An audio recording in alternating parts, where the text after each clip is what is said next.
Hello YouTube, welcome to the second video in the tutorial series.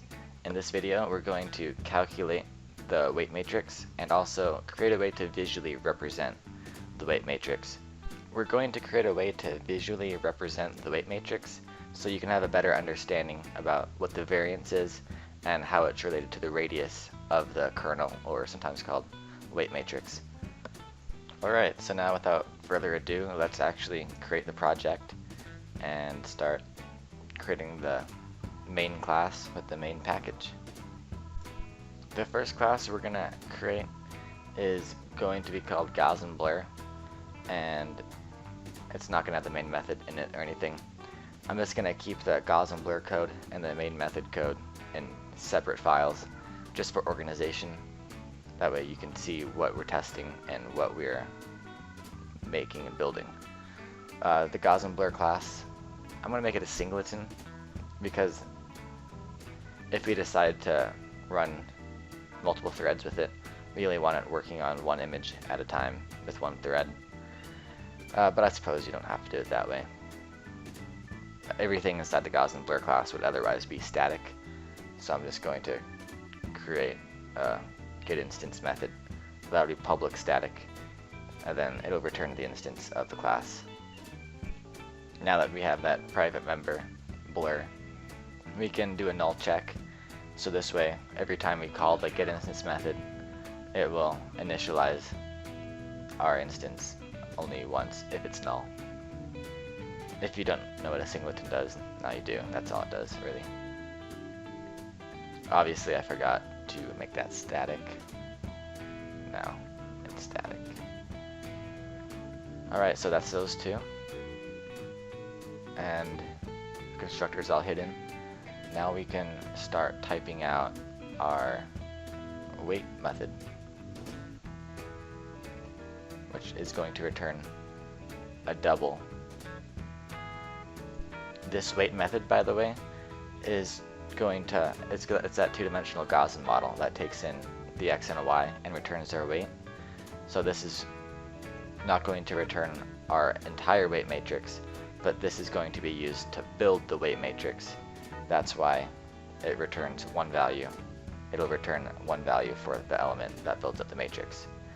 So it's just going to return a big long strand of equation. I'll put it on screen so you can see the equation again. And I'll also put a link in the description so you don't have to type out this formula. But here it is. You may have noticed that in the mathy looking function, the Gaussian takes in an x and a y, but in ours we take in an x, y, and a variance. Well, we want to be able to change the variance and create different type of blurring effects. So that variance is actually represented as that little Greek lowercase sigma in the denominator of the function. It's right next to the pi, 2 pi, little Greek letter, and then squared. That's the variance. We're going to be also passing that into our function. This is the primary component to a Gaussian blur. If you want the blur to look differently, like significantly differently, then you're going to want to just change the Gaussian model or just play with different values and see what blur effect you like most. But this is just going to be your average Gaussian blur that you see on a day-to-day basis if you like looking at Gaussian blurs all day. I know I certainly like looking at Gaussian blurs, especially depth of field effects, stuff like that. Alright, I'm finally done typing this thing out. And I know for sure that's typed out right. I typed it out right the first time. Sometimes I'd mess up a parenthesis and it throws the whole thing off. Alright, now we can just create the main class and test this guy out. Make sure it's returning the proper data. So we're just going to do a syso, and then we're going to print our double that the method returns. But I, for some reason, decided to hide not only how do you create the instance, I also forgot to make it public, the method public. I made everything encapsulated so that it can't even be used. That's brilliant. That's a brilliant idea. Alright. Now it's public, now it can be used. And then we can pass in our x, y, and our variance. And you'll get what variance means by the end of the video, because we're going to be visually representing it for the final part of this tutorial. So yeah, there's our number. That's what you should be getting. And you notice that for the x and y, whether it's negative or positive, we get the same output as expected. Alright. Now we've got some fun stuff to do. We're going to be creating the method that generates the weight matrix and that returns that multi-dimensional array, or that matrix. 2D arrays and matrices are almost the same thing. There's just like a minute difference. But anyway, that's a return type, 2D array. And obviously if we were to optimize this, we could get away with a one-dimensional array, but I'm just trying to write this as legible as possible. So we're going to take in an integer, the radius, which is going to be how much our blur will be. The bigger the radius, the more blurred the pixel will be, because the weighted average will extend farther from the distance from the center pixel. And then our variance, which is also important. They are very much related. So the first thing we're going to do is create our double weights, and just make a new double array with the size of our radius. And that's all that's going to be. This is what we're going to end up returning. This is going to be our answer, what this method returns. The whole purpose of this method is to return that weights array. We just have to figure out how to configure it properly. And we're going to need a summation. We're going to keep track of a summation so that we can end up normalizing this data. That's the only reason why we're going to need a summation. Other than that, we can just loop through the array, the 2D array, as one normally would. And then we're going to access the weights element at ij and assign it to the Gaussian models function.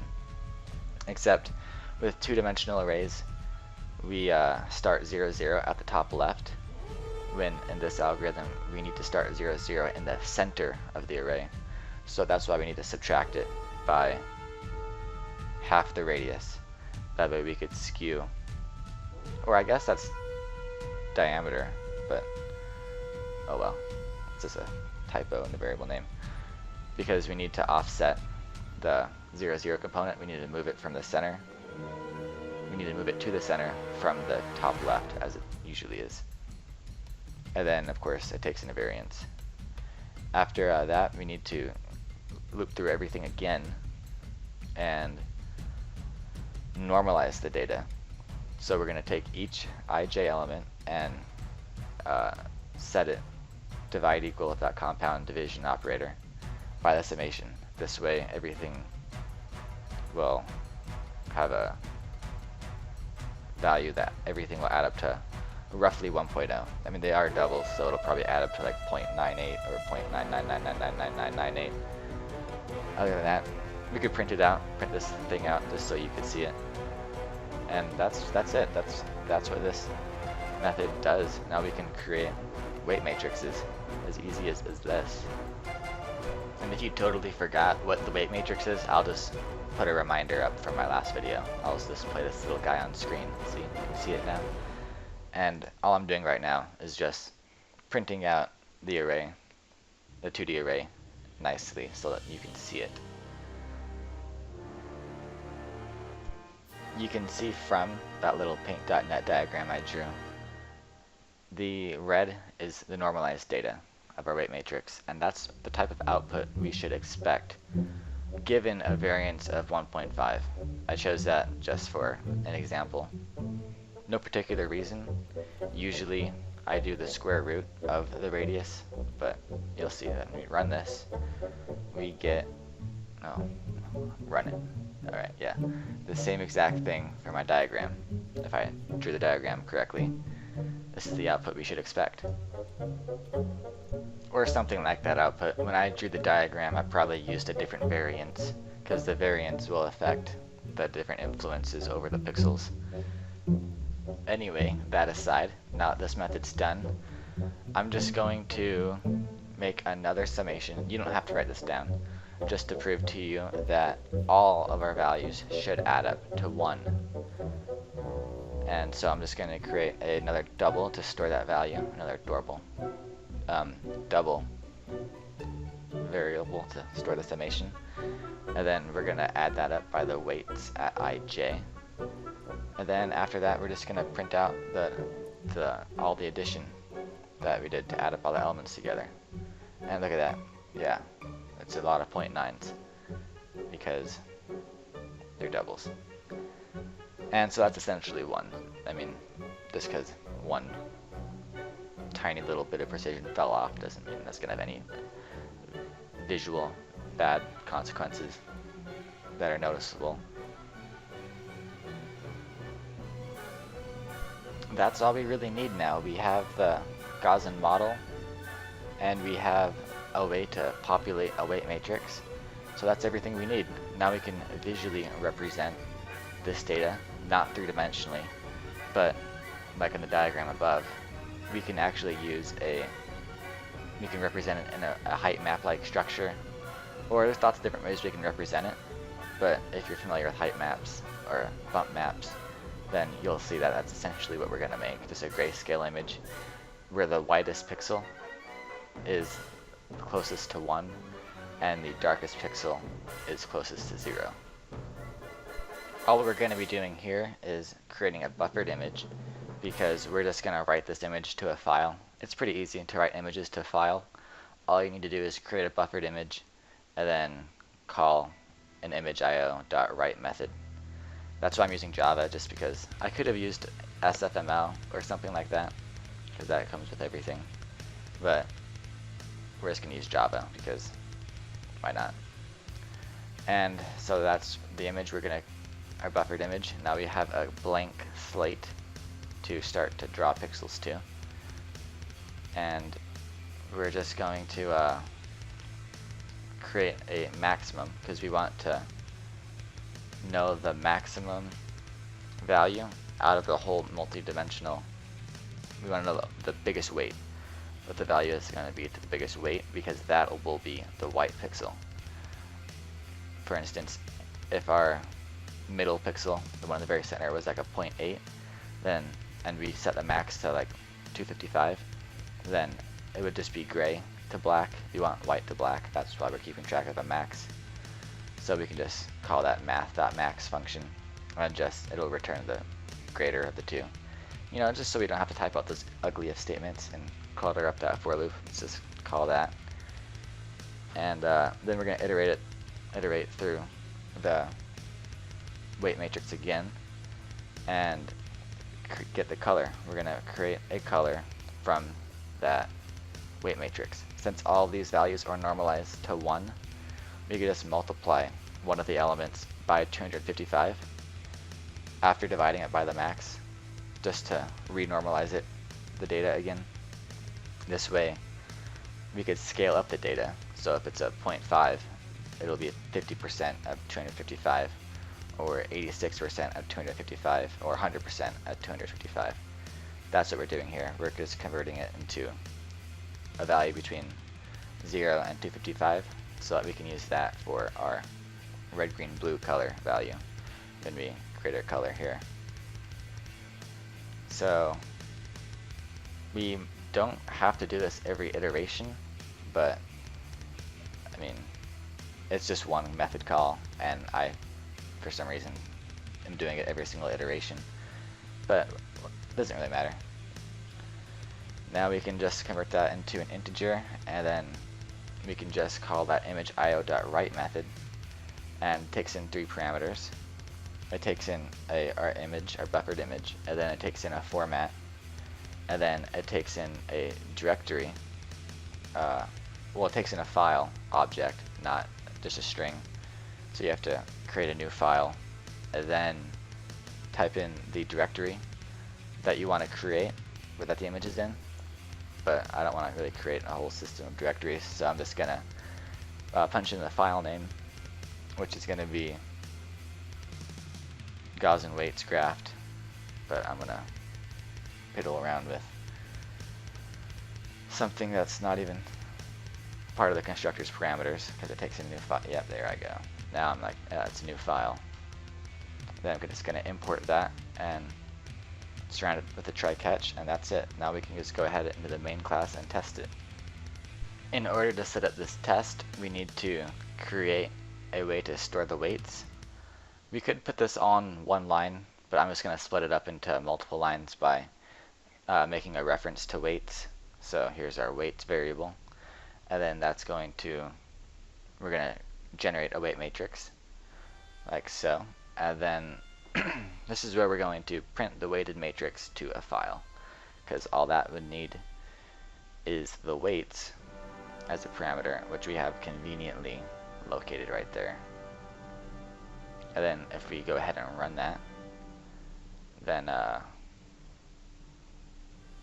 refresh our project, and we can see it right there. And it's really small because our radius is only 5 pixels, so that's only 5 pixels big. If we want to make it something like 50, then we have a better resolution of the image, and then we make something like 9 or whatever. A square root of 50 would be a good number for that. And then you can pop into that class, and it's a lot bigger. And there you can see that our variance, we can distinctly see our variance and our size to the kernel. And that's it. That's how we create Gaussian blurs. But to get even better resolution and even a better variance, we can just do the square root of 150 and then 50 for the radius. Go over into here, refresh that, and then boom. That's what our weight matrix will look like. That's it for this video. If you feel so inclined to support me on Patreon and subscribe, that would be really nice. And the next tutorial, we're actually going to be taking the weighted matrix and actually applying the blur to the image. Thanks for watching, and I'll hear you next time.